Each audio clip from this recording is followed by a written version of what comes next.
ಯುವತಿಯೊಬ್ಬಳು ತನ್ನ ಪ್ರಿಯಕರನ ಸಾವಿನಿಂದ ಮನನೊಂದು ಆಕೆಯು ಆತ್ಮಹತ್ಯೆ ಮಾಡಿಕೊಂಡ ಘಟನೆ ಕಲಬುರಗಿಯ ಕ್ವಾರ್ಟರ್ಸ್ನಲ್ಲಿ ನಡೆದಿದೆ. ಆತ್ಮಹತ್ಯೆಗೆ ಯತ್ನಿಸಿದ ಯುವತಿ ದ್ವಿತೀಯ ಪಿಯುಸಿ ವಿದ್ಯಾಭ್ಯಾಸ ಮಾಡ್ತಾ ಇದ್ದ 18 ವರ್ಷದ ಶ್ರುತಿ ಅಂತ ಗುರುತಿಸಲಾಗಿದೆ. ಶ್ರುತಿ ಎಂಬ ಯುವತಿಯ ಪ್ರಿಯಕರ 1 ತಿಂಗಳ ಹಿಂದೆಯಷ್ಟೇ ಕಾಲು ಜಾರಿ ಬಾವಿಯಲ್ಲಿ ಬಿದ್ದು ಸಾವನ್ನಪ್ಪಿದ್ದ. ಆ ಯುವತಿಯು ಪ್ರಿಯತಮನ ಸಾವಿನಿಂದ ಮನನೊಂದು ಕೆಲವು ದಿನಗಳ ಹಿಂದೆ ಆಹಾರವನ್ನ ತ್ಯಜಿಸಿದ್ಲು ಅಂತ ಆಕೆಯ ಪೋಷಕರು ತಿಳಿಸಿದ್ದಾರೆ.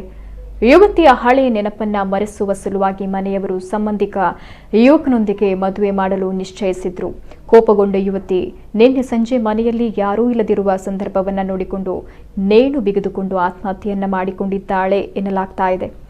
ಯುವತಿಯ ಆತ್ಮಹತ್ಯೆ ಪ್ರಕರಣ ಬಜಾರ್ ಪೊಲೀಸ್ ಠಾಣೆಯಲ್ಲಿ ದಾಖಲಾಗಿದೆ. ಪೊಲೀಸರು ವಿಚಾರಣೆಯನ್ನು ನಡೆಸುತ್ತಿದ್ದಾರೆ.